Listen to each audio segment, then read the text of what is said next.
From Washington, this is VOA News.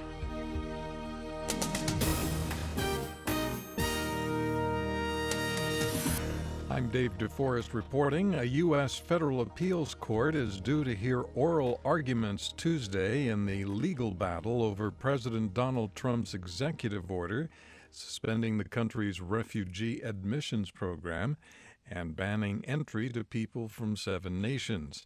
Speaking to the National Sheriff's Association at the White House Tuesday, the president did not predict the outcome of the hearing, but acknowledged that it could end up in the Supreme Court. We'll see what happens. We have a big court case. We're well represented, and we're going to see what happens. Is it going to go to the Supreme Court, you think?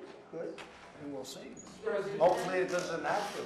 A brief filed by the Justice Department defends the ban as a lawful exercise of the president's authority. Afghan officials say a suicide bomb attack near the nation's Supreme Court building in Kabul has killed at least 19 people and wounded about 40. Most of the victims are said to be court employees. There was no immediate claim of responsibility. Russia will host a regional conference on the Afghanistan conflict later this month. Participants are expected to discuss efforts to settle the conflict and to prevent Islamic State terrorists from getting a foothold in the nation.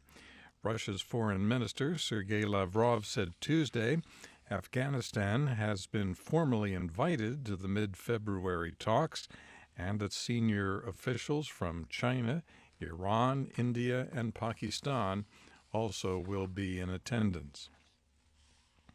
5 mortar rounds exploded near Mogadishu airport in the capital of Somalia Tuesday. There were no immediate reports of casualties. Suspicion quickly fell on the militant group Al-Shabaab, which has vowed to disrupt Wednesday's parliamentary vote to choose the nation's president. The incumbent president, Hassan Sheikh Mohammed, is seeking re-election against 20 candidates. This is VOA News.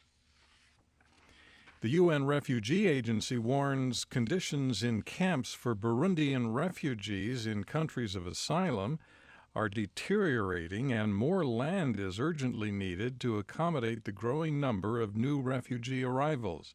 Lisa Schlein reports. Tanzania, Rwanda, and the Democratic Republic of Congo are hosting more than 386,000 Burundian refugees.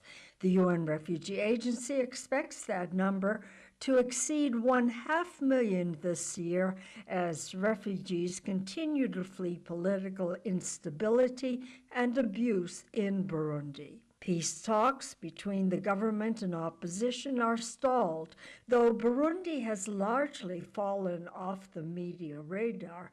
UNHCR spokesman Leo Dobbs tells VOA the crisis gripping the country remains acute. Lisa Schlein, Geneva. U.S. President Donald Trump has invited Japanese Prime Minister Shinzo Abe to visit him at his Florida resort this weekend.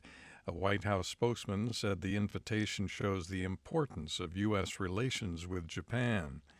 The European Union Tuesday condemned a new Israeli law legalizing dozens of Jewish settler outposts on Palestinian land. Foreign Policy Chief Federica Mogherini called on the Israeli government to refrain from implementing the law. Meanwhile, United Nations Secretary General Antonio Guterres said he deeply regrets the adoption of the measure, saying the settler outposts violate international law.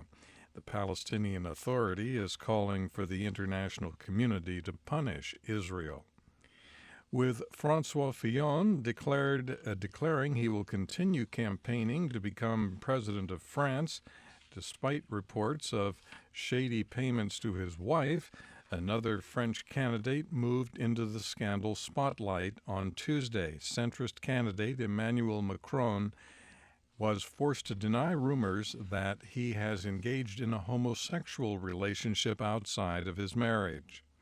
Syrian activists say airstrikes on the rebel-held city of Idlib Tuesday killed at least 15 people. They say dozens of people were wounded and several buildings were demolished. Opposition activists reported airstrikes on several suburbs of the city of Damascus.